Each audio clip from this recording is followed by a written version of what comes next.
everyone to Radha Gopinath Temple Sunday Festival. Thank you very much for coming.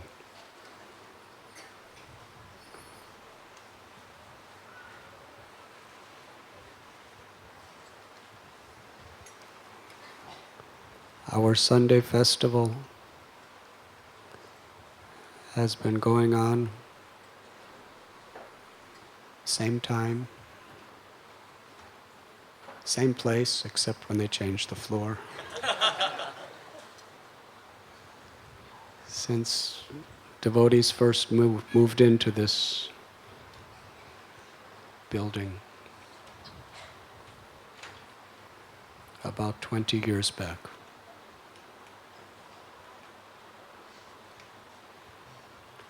At the beginning, the Sunday program was sometimes 10, 12 people. Steadily, gradually expanded. The concept of a Sunday feast program was established by Srila Prabhupada in 26 Second Avenue in 1966.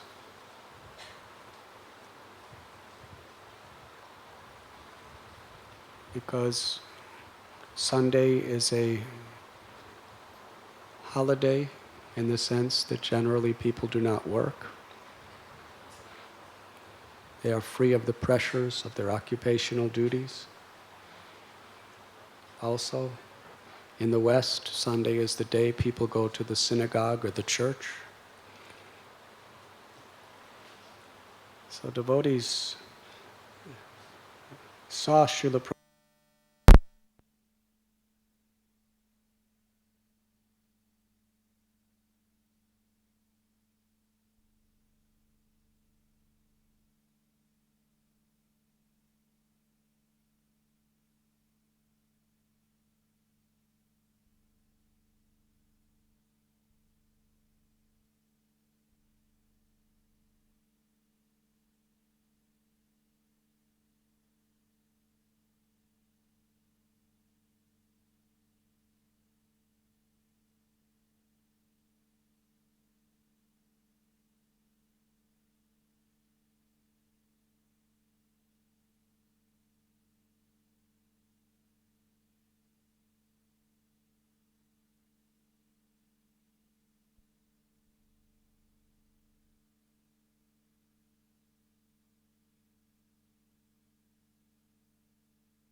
and one of the greatest ways of expressing devotion to Krishna in this material world is to inspire other people's hearts with bhakti.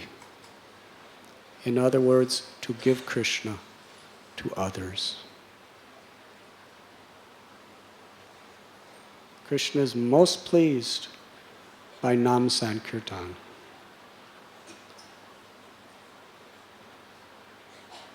When devotees come together to hear about Krishna, to chant,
descending from Goloka, the love of the Lord has manifested in this world as the Nam Sankirtan movement.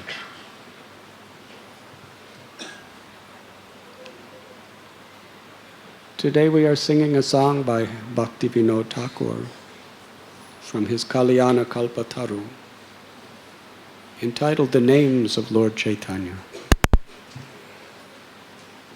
And so many of these names are based on relationships. His relationships with his devotees, his relationship with the holy Dham.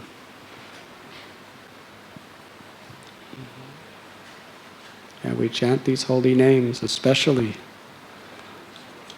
to invoke the presence of Sri Chaitanya Mahaprabhu.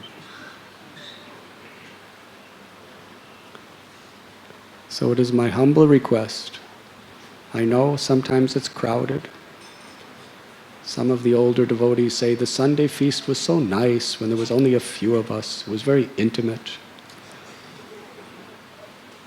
But this is a different type of conception. Actually, it's more intimate now because there's more people to be intimate with. Actually, whether there's 1 million people here or 6 people here, our purpose is our hearts become one in devotion to Krishna. Our hearts become one in chanting the holy name. Hare Krishna, Hare Krishna, Krishna Krishna, Hare Hare, Hare Ram, Ram Hare. And it is not what Prabhupada would want, that we're thinking it was so nice in the old days when there was just a few of us and there was so much room to dance. We should be thinking that how Prabhupada is pleased, that there is more and more and more, and let me be a part of that. Another nice thing is the more people, the more we can feel ourselves insignificant.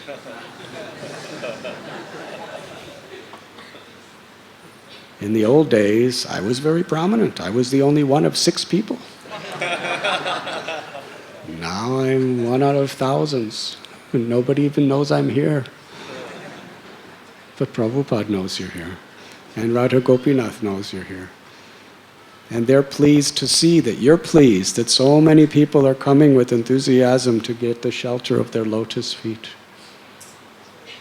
And the beauty is when, in hearing Harikatha and participating in Nam Sankirtan, all our hearts, when they are absorbed in this spirit of service and devotion, we become one. Not the Mayavadi conception of one. It's not that I am you and you are me. It's that our purpose is one. Is that all our egoistic differences are gone. Because there's a prevalent priority. What will make Krishna happy? We're all coming together to water the root of the tree, the Supreme Personality of Godhead. So this Sunday program is very important. If less priority is given to this wonderful Sunday festival, we will see that it is very possible that the very fiber of the direction that we have strived for so many years may begin to disintegrate.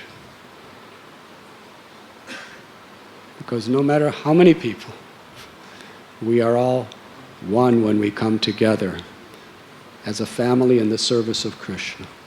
And when we hear and chant with that spirit, tremendous power comes from the spiritual world into our lives.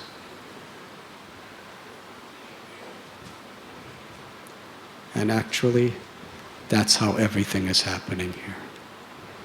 It is not you, it is not me, it is our coming together that has attracted a power beyond all of us to maintain our own spiritual lives and to attract so many others to the path of pure bhakti.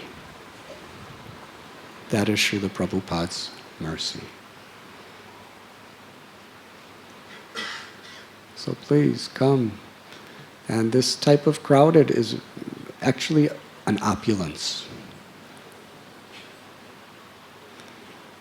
I have seen sometimes wealthy people have huge houses and just a few people living in it. Huge, huge houses.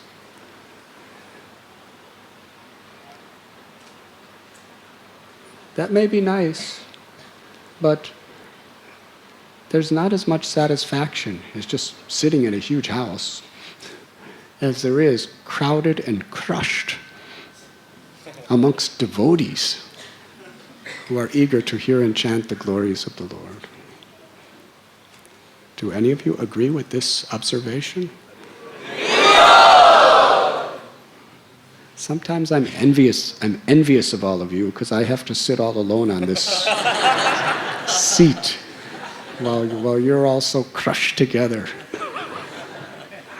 and making such good spiritual advancement. Ambarish Maharaj, he utilized all of his senses for Krishna's service. His eyes to see the deity, his feet to walk to the temple, his hands to clean the temple, his nose to smell the flowers and the incense of the temple, his tongue to taste the tulsi leaves and the prasad and the charanamrita of the temple. And do you remember what he used his sense of touch for? To touch the Vaishnavas at Evo. And he was a king. Can you imagine how he would think this would be opulent? Being crushed by Vaishnavas?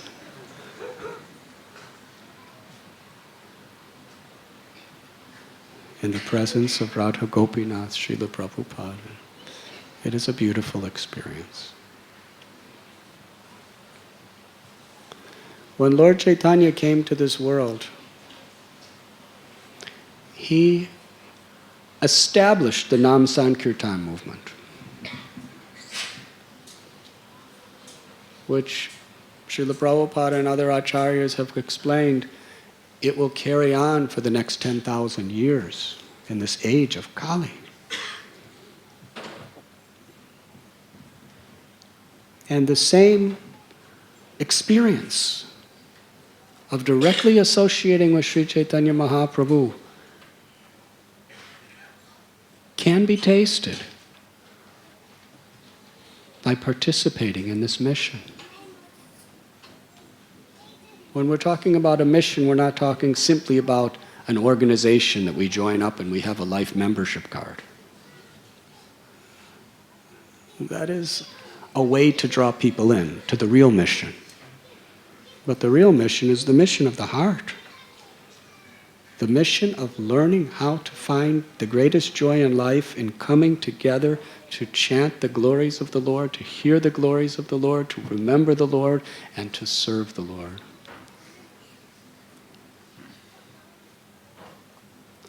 Because through this process, love of God is very easily available. In this life, if we are simply sincere, if we're honest, determined, with no ulterior motives. These are qualities of sincerity.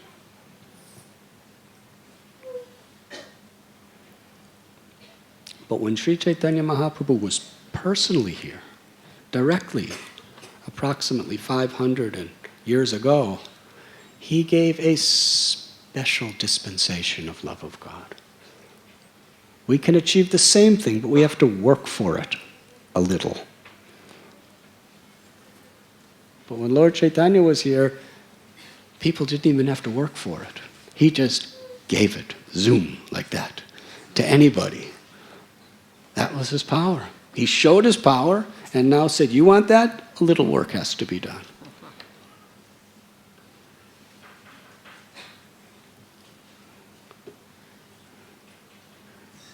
I'll tell a story with your permission.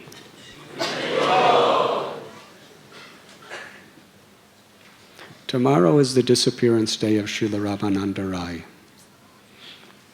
He was such a dear devotee of Lord Chaitanya.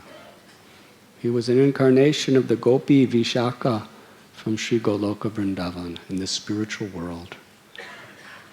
One of the two most confidential maidservants of Srimati Radharani in her loving devotional service to Sri Krishna.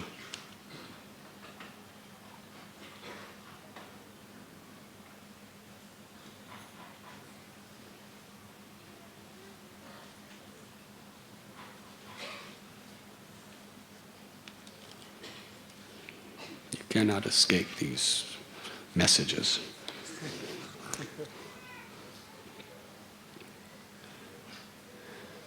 Ramananda Rai was governor of the Madras province under the ruling king Prataparudra Maharaj.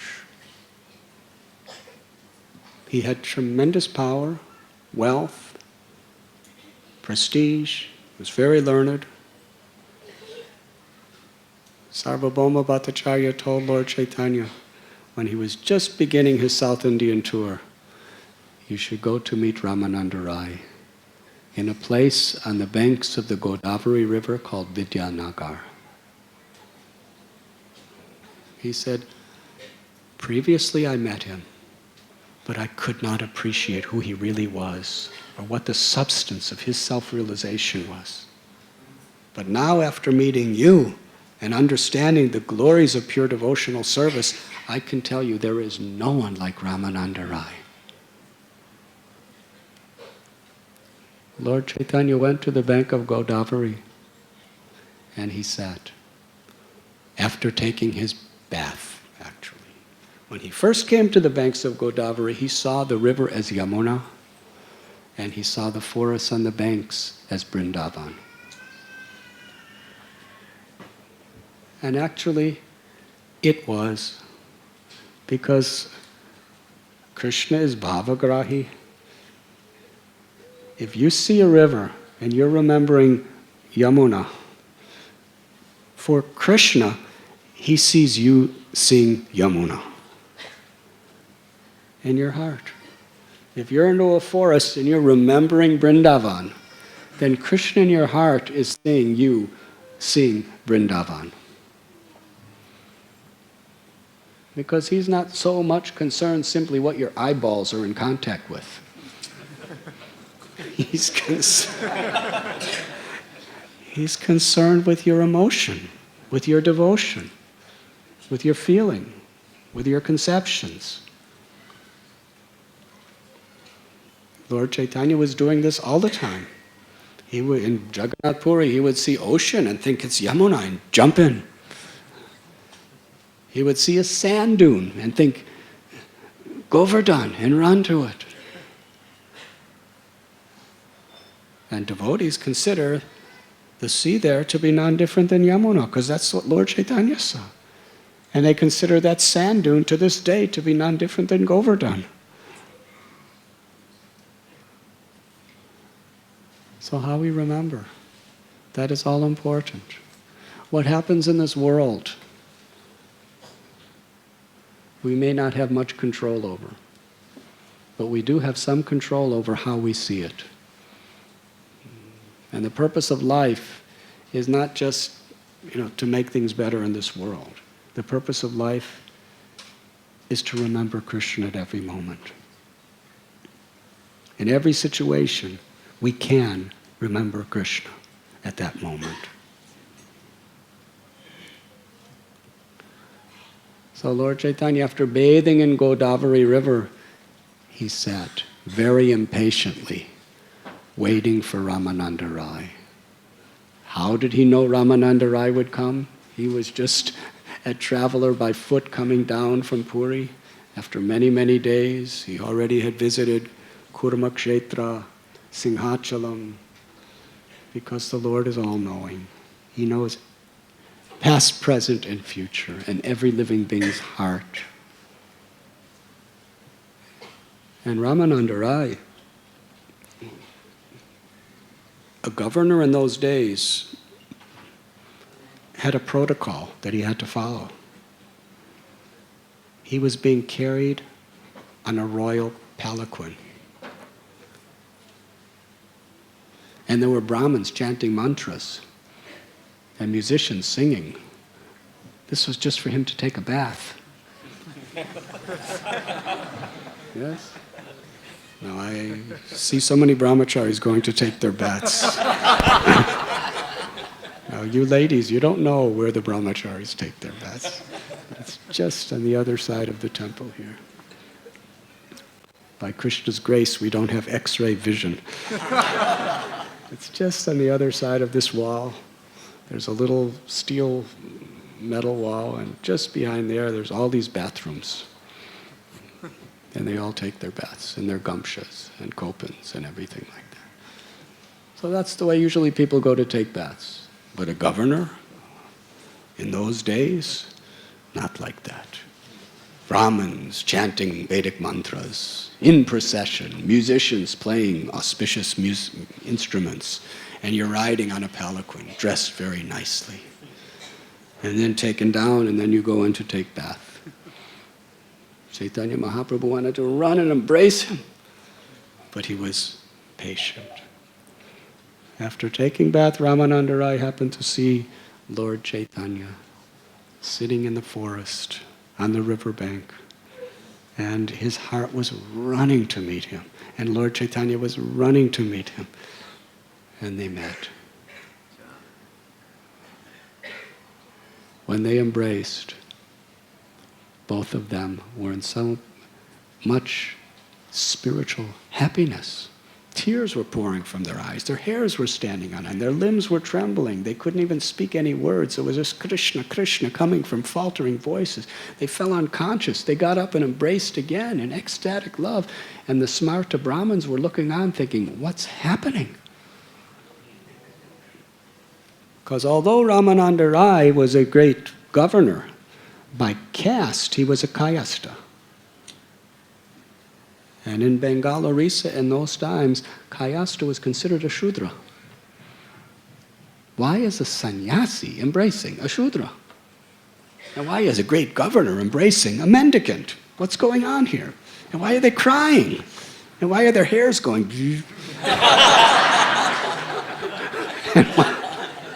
And why are their limbs trembling? What's happening? All they know is Om Vishnu.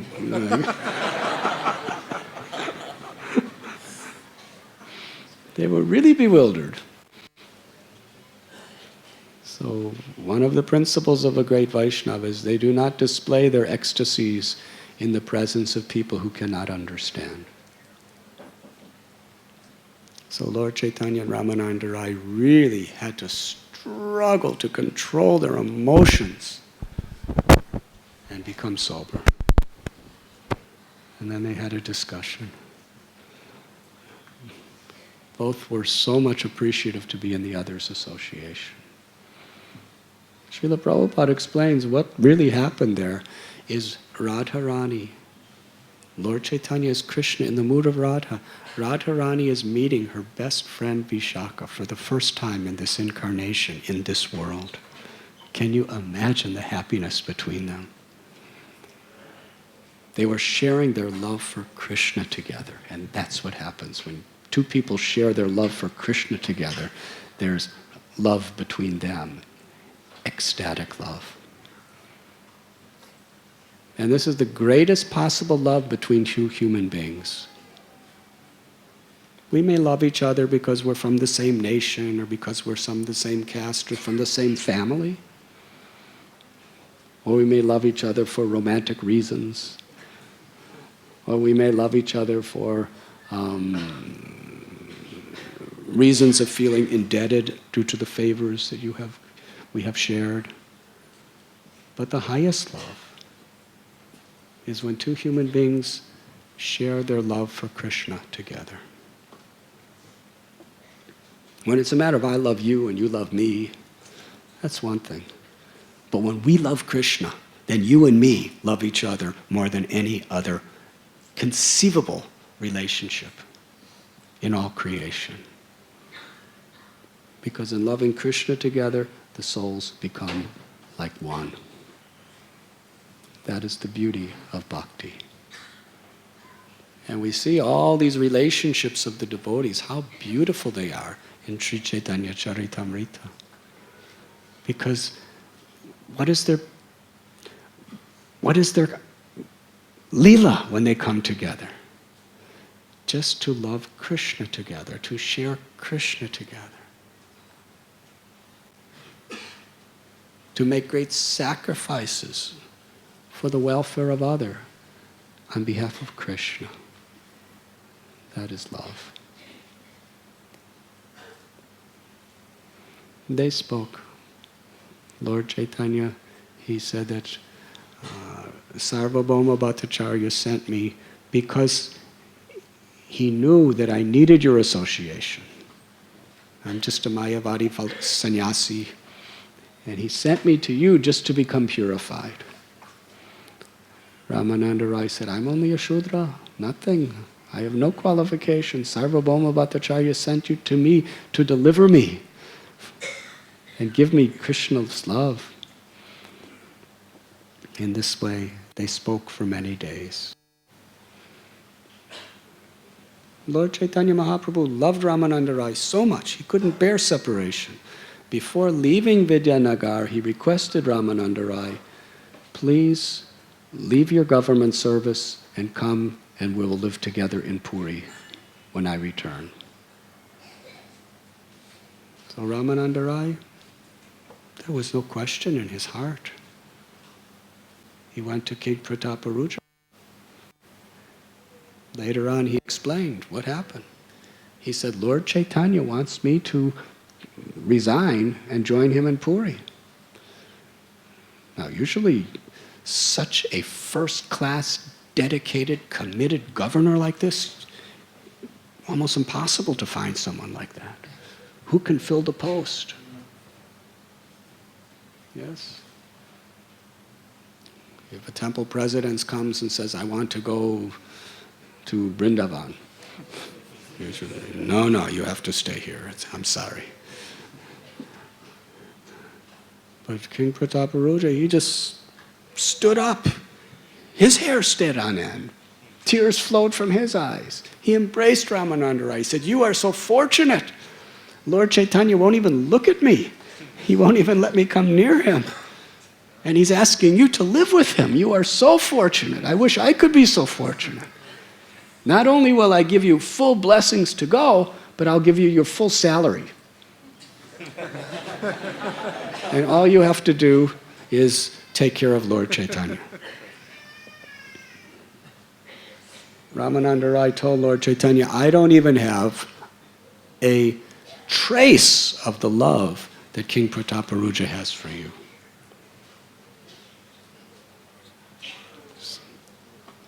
Lord Chaitanya Mahaprabhu said, there is no one who is more dear than you, Ramananda Rai. And because King Prataparuja has given pleasure to you, Krishna will definitely bestow his full mercy upon him.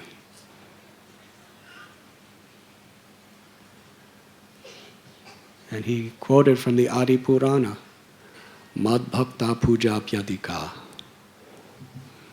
That one, Krishna says, that one who worships my devotee is most dear to me. More dear to me than one who worships me.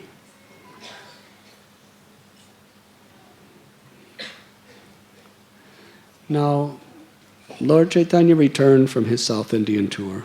It was about 2 years. He wanted to go to Vrindavan. It was Ramananda Rai who could not bear separation. All the devotees were with him, but Ramananda Rai was, according to Sri Chaitanya Charitamrita, really like the mastermind to keep Lord Chaitanya in Puri. Sarvabhauma Bhattacharya also. They were old friends.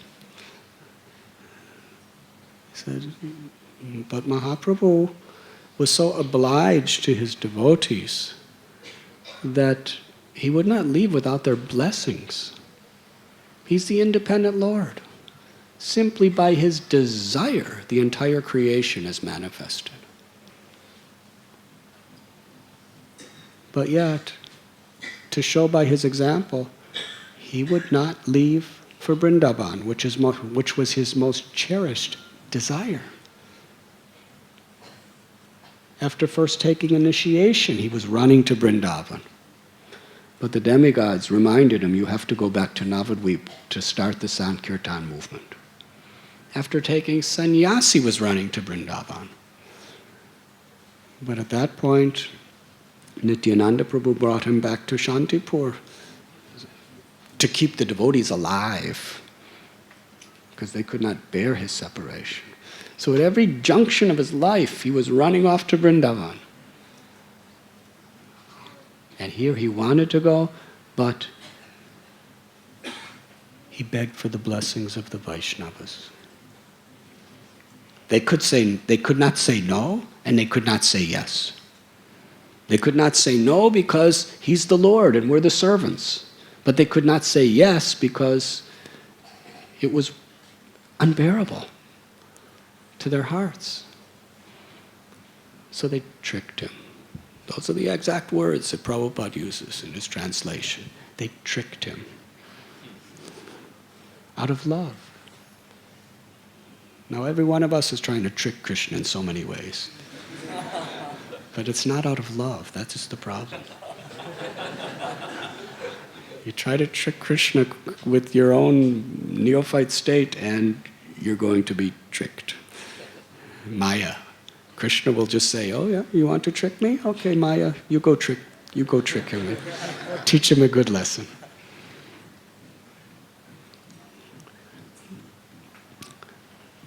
You should wait till after Ratha Yatra.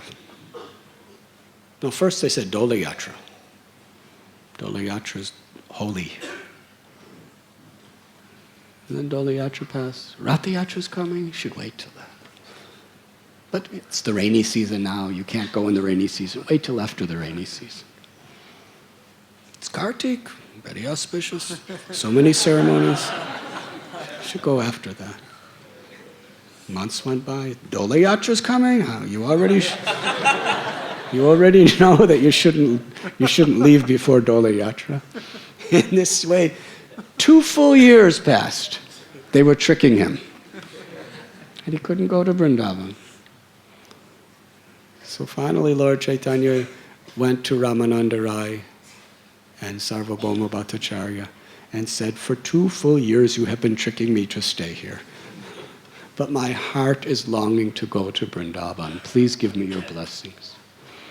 And they understood that their tricks were not making the Lord happy. And ultimately, that's the only purpose of a devotee's life. So they said, but it's still the rainy season. But wait till Vijay Dasami, and then you could go. The Lord waited. You think the Lord needs to wait till after the rainy season? He already proved in Navadvip. He was doing kirtan, and big clouds came up in the sky. And all the devotees, because they were in a field, when the devotees were doing Nam Sankirtan with Sri Chaitanya Mahaprabhu, they were anywhere, sometimes in marketplaces, sometimes in Srivasa's house, sometimes in Chandrasekhar's house, sometimes in Lord Chaitanya's house, sometimes just out in the middle of a vacant field, chanting the holy names of the Lord.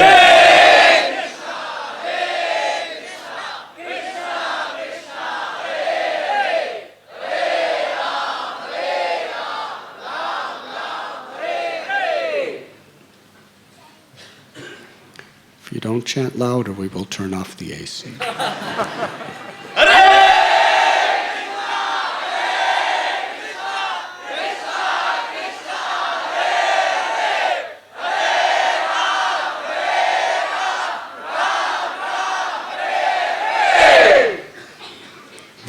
This is real love. Chanting with unconditional love. So.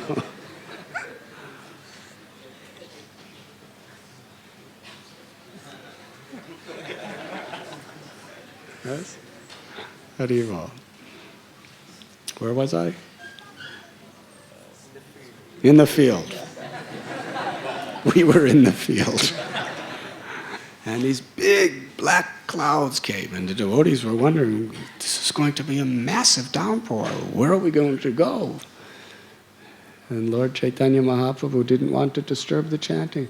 So he just looked up at the clouds and went,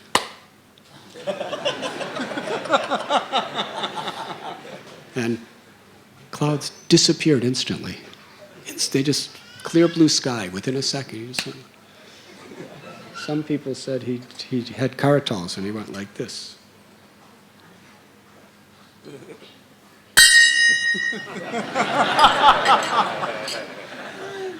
But either way, the clouds disappeared.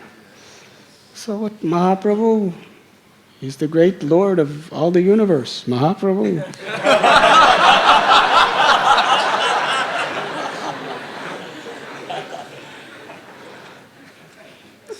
What is his concern about the rainy season?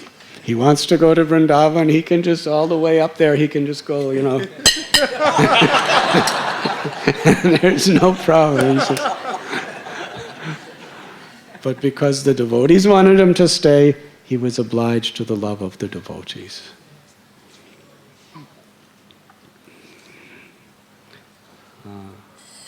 And they said on the day of Vijayadashami, that is the day you should go to Vrindavan. Sri Chaitanya Mahaprabhu was so eager. On the very morning of Vijayadashami, first thing in the morning, he went to Sri Jagannath in his temple, received the blessings of Lord Jagannath, took a little packet of prasad with him, and left immediately for Vrindavan. Vijayadashami or Dasera is the day Mahaprabhu left for his journey to Vrindavan. But he didn't make it. For various reasons. As he was traveling, Ramananda Rai was with him. And so many of the Oriyan devotees were joining him. There were thousands of people joining Sri Chaitanya Mahaprabhu, and more were gathering. Who could give up his association? People were leaving their homes without even concern.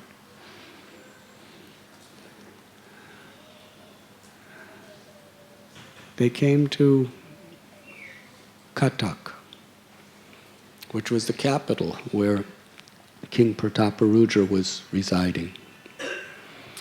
There, Ramananda Rai, he went to the palace of the king and told him Sri Chaitanya Mahaprabhu is now leaving for Vrindavan. King Prataparudra was in such a spirit of servitude. Now please understand that within those 2 years, every year the devotees were coming from Bengal to celebrate Ratha Yatra with Sri Chaitanya Mahaprabhu.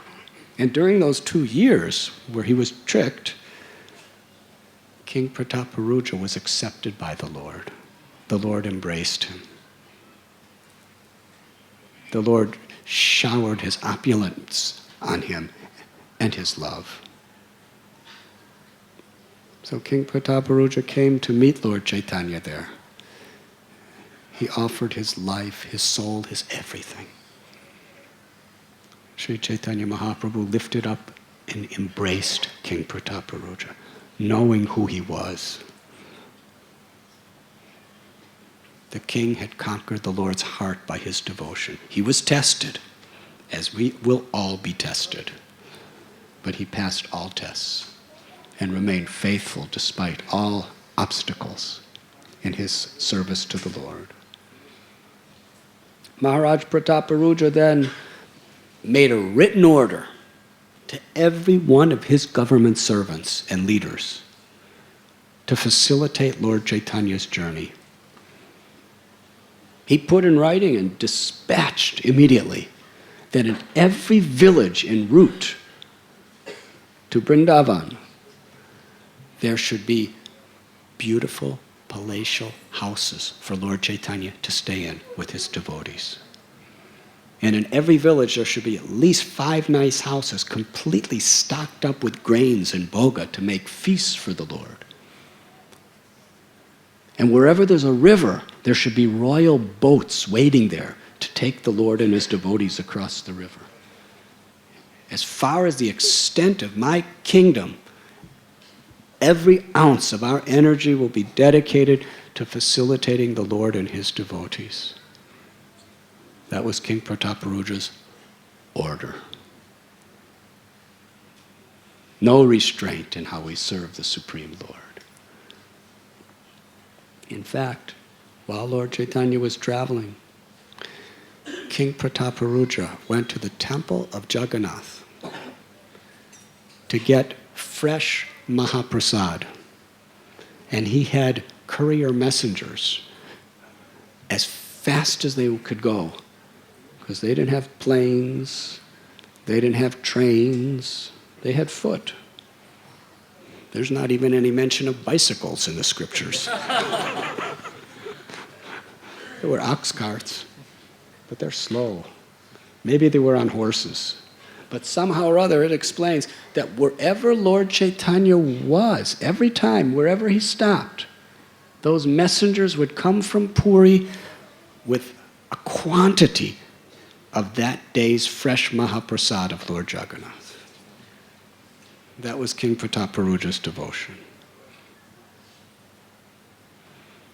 And finally, Sri Chaitanya Mahaprabhu came to the very end of the kingdom of Prataparudra, Orissa. There was a river to be crossed, and the government agent there, who was Prataparudra Rai's man, he warned Sri Chaitanya Mahaprabhu, this other kingdom on the other side of this river is a terrorist camp. You can't go now. He explained that there is a Yavana governor. That Yavana governor is a drunkard. Harsh liquor, drinking, intoxicated, arrogant, and violent. He kills cows. He brutalizes Brahmins. He hates Hindus. He hates everybody. Nobody will dare to cross this river out of fear. What to speak of what happens when you cross the river?